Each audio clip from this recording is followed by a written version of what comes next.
All right, so 5.2, area under curves, video 2. We are going to be talking about finding area under the curve when it's coming from a set of data, so a number of points. And we're going to do example number 37. And number 37 says that we have the velocity in miles per hour of an automobile moving along a straight highway over a 2-hour period are given in the following table. So every 15 minutes, they're giving some data on velocity, his mile per hour. So it says sketch a smooth curve passing through the data points and then find the midpoint Riemann sum approximation on this interval when we have n equals 2 and n equals 4. So we're going to calculate it twice.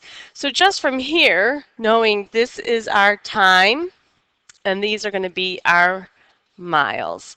So from here, we're going to go ahead and just plot our points. We have sub-intervals between the hours of every 15 minutes. Notice I don't have it quite to scale there, but we're going to go ahead and say that at 0, 50, 0.25, 50, 1/2, 60, at 3/4, 60, at, oops, missed that one, at 1, we have 55.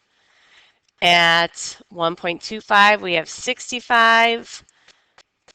1.5, we have, I'm sorry, that doesn't look real good. It's 50. And then 1.75, or 1 hour and 45 minutes, 3/4 of an hour, we are at 60. And at 2, we're at 70. So the part A said plot and then draw a smooth curve. Oops. I would say it looks close like this. It could be a little bit different, that you could have something slightly different. B then says we're going to use 2 intervals and 4 intervals, and we want to use, let me read once again what kind of approximation. It said midpoint, Riemann sums.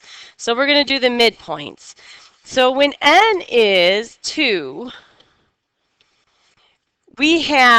we're going to find our delta x, which is going to be from 2 minus 0 and divide by the number of intervals, subintervals, which is 2, and we get 1. So we have a width of 1. So in this case, this first one, we're going to go from here to here as a 1, and we're using midpoint. So if that's the case, that's at 1/2.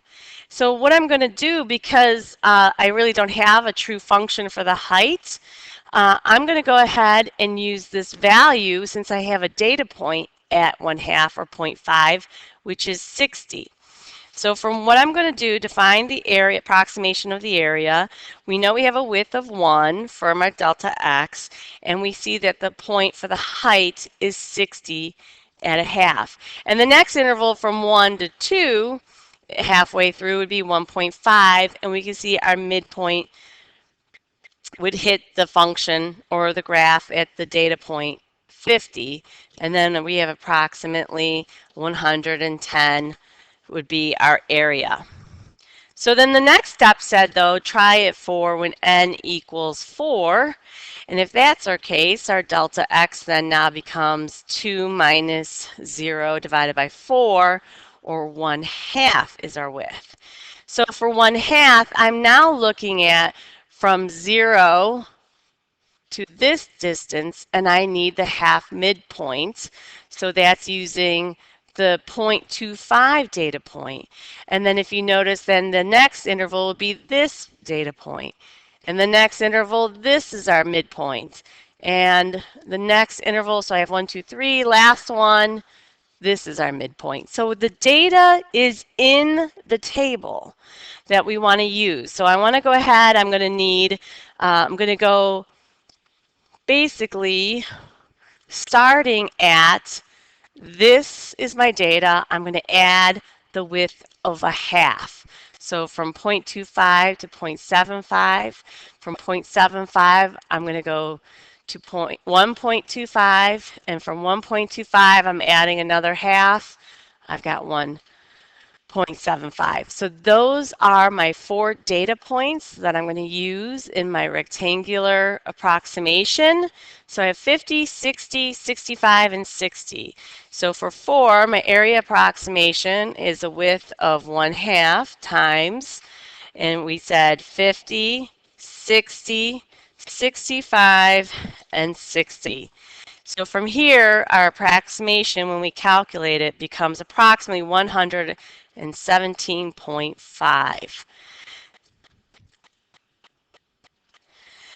I don't have an example signed up for us on our homework assignment, but I did want to tell you that if we were given a table, again, and we said if the data points went from, let's say, 1 to 2 to 3, and with the approximation, we ended up needing to do a half, I'm not sorry, not n, delta x, and we wanted let me say that again. If we were to do a midpoint with a delta x of 1, but we wanted the midpoint approximation, and am not given that data point. What you need to do is find the midpoint. So you would take the data that you would have here. So say, for example, this was 50 and this was 60. The midpoint data point would be 55. So it would be something you can find and calculate using that concept to find rectangular approximation.